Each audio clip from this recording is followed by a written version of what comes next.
Everyone talks about Roth IRAs. Every finance channel says the same thing. Max out your Roth. It's the best account you can have, and etc. And honestly, that is great advice. Roth IRAs are fantastic. I have one myself. They're great accounts. But there's another account out there that quietly does things that a Roth can't, and I don't feel like it gets talked about enough. It gets 3 separate tax advantages, works like an investment account and an emergency fund, and most people either ignore it or use it completely wrong. And that account is an HSA, or a health savings account. So why does nobody talk about these accounts? Well, the reason HSAs don't get much attention is pretty simple. They don't sound very exciting. They're tied to healthcare. They're usually buried deep inside people's benefits packages, although they are becoming more popular. And most people think they're just a checking account for doctor's bills. But if you understand how HSAs actually work, they are one of the most powerful accounts available to regular investors. So let's break this down from the ground up so you understand what an HSA is and how to make it work for you in a powerful way. So HSAs, like I said, are health savings accounts. To be eligible for one, you have to be enrolled in a high deductible healthcare plan, or HDHP. And that's where one of the trade-offs is. You usually pay lower monthly premiums, which is good for your monthly cash flow, but higher out-of-pocket costs when you do use insurance. In exchange, you get an HSA. And at the most basic level, HSAs let you set aside money to pay for qualified medical expenses. But that is not the interesting part. The reason why HSAs are so powerful is the triple tax advantage. No other account has this, and here's how that works. 1, the money goes in tax-free.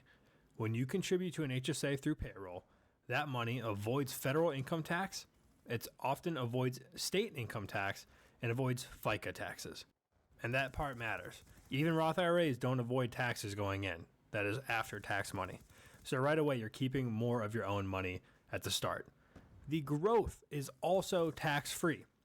Once the money is in the HSA, you can actually invest it in stocks, index funds, ETFs, and just like a Roth, all of that growth is tax-free. No capital gains, no dividend taxes, no tax drag. Now, the third tax advantage, if you use the money for qualified medical expenses, withdrawals are also 100% tax-free.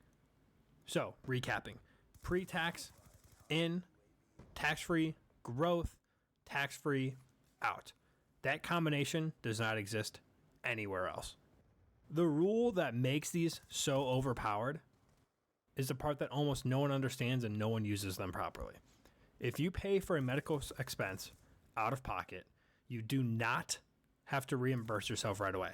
You can pay cash today, save the receipt, let the HSA stay invested for decades, and then reimburse yourself later tax-free.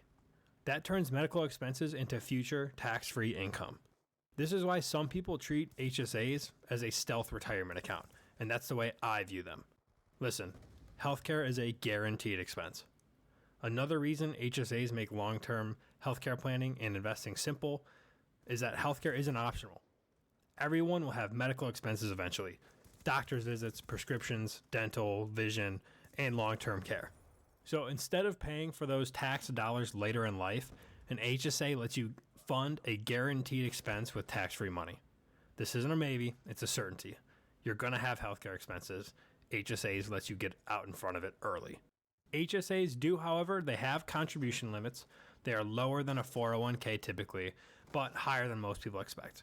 And the limit includes your contributions and employer contributions. A lot of employers offer what is called seed money now. It could be $1,000, $1,500 that goes into your HSA free, sort of like how a match works in a 401k. So if your employer does put money into your HSA, that counts towards that cap. But still, for an account with many tax advantages, the limits are very generous. You might be asking, well, benefits, that means this is through my job. What happens if you leave your job? Your HSA is your money, not your employer's. If you change jobs or get laid off, you keep the HSA. You can roll it into another HSA, and you can also move it to a provider with better investment options. Nothing disappears. I personally have done this. I left one employer with an HSA, and I moved it into my own personal HSA inside of Fidelity. So how do HSAs work in retirement then? Okay, I've worked, I've stacked up a bunch of money in my HSA. What happens now? And this is where sometimes people can get confused and where HSAs really shine. After 65, you can withdraw money from medical expenses still, tax-free, same as always, but you can also start withdrawing for non-medical expenses. If you do use it for non-medical expenses, it is taxed like a traditional IRA. No penalty, but worst case example, it becomes a traditional retirement account. Best case is you use it for healthcare and never pay taxes at all. That's a very asymmetric outcome. Who is an HSA for and who isn't it good for? Now, to keep this honest, HSAs are not perfect for everybody. They may not be ideal if you have high ongoing medical expenses, you can't afford to pay expenses out of pocket, and maybe a PPO plan makes more sense for your situation. Maybe you're having kids or something soon or having a surgery. If you know that's coming, that might be a reason why you would not go into an HSA. But if you're relatively healthy, have good cash flow and savings, and can invest long term, HSAs are incredibly hard to beat. How I personally think about HSAs in a portfolio is I don't view them as just a healthcare account. I view it as a tax shelter, a long-term investment account, and an insurance against future healthcare costs. It sits somewhere between a Roth IRA and an emergency fund, but with much better tax treatment than other accounts. In closing here, HSAs don't get the hype that they deserve. They don't get flashy thumbnails. They don't get YouTube gurus yelling at you about them and telling you to invest in them right now, right now, right now. But if you understand how they work and you use them correctly, they can quietly become one of the most valuable accounts you own. Not because they're exciting, but because they're efficient. And in investing, boring efficiency usually wins. As always, guys, thank you so much for watching this video.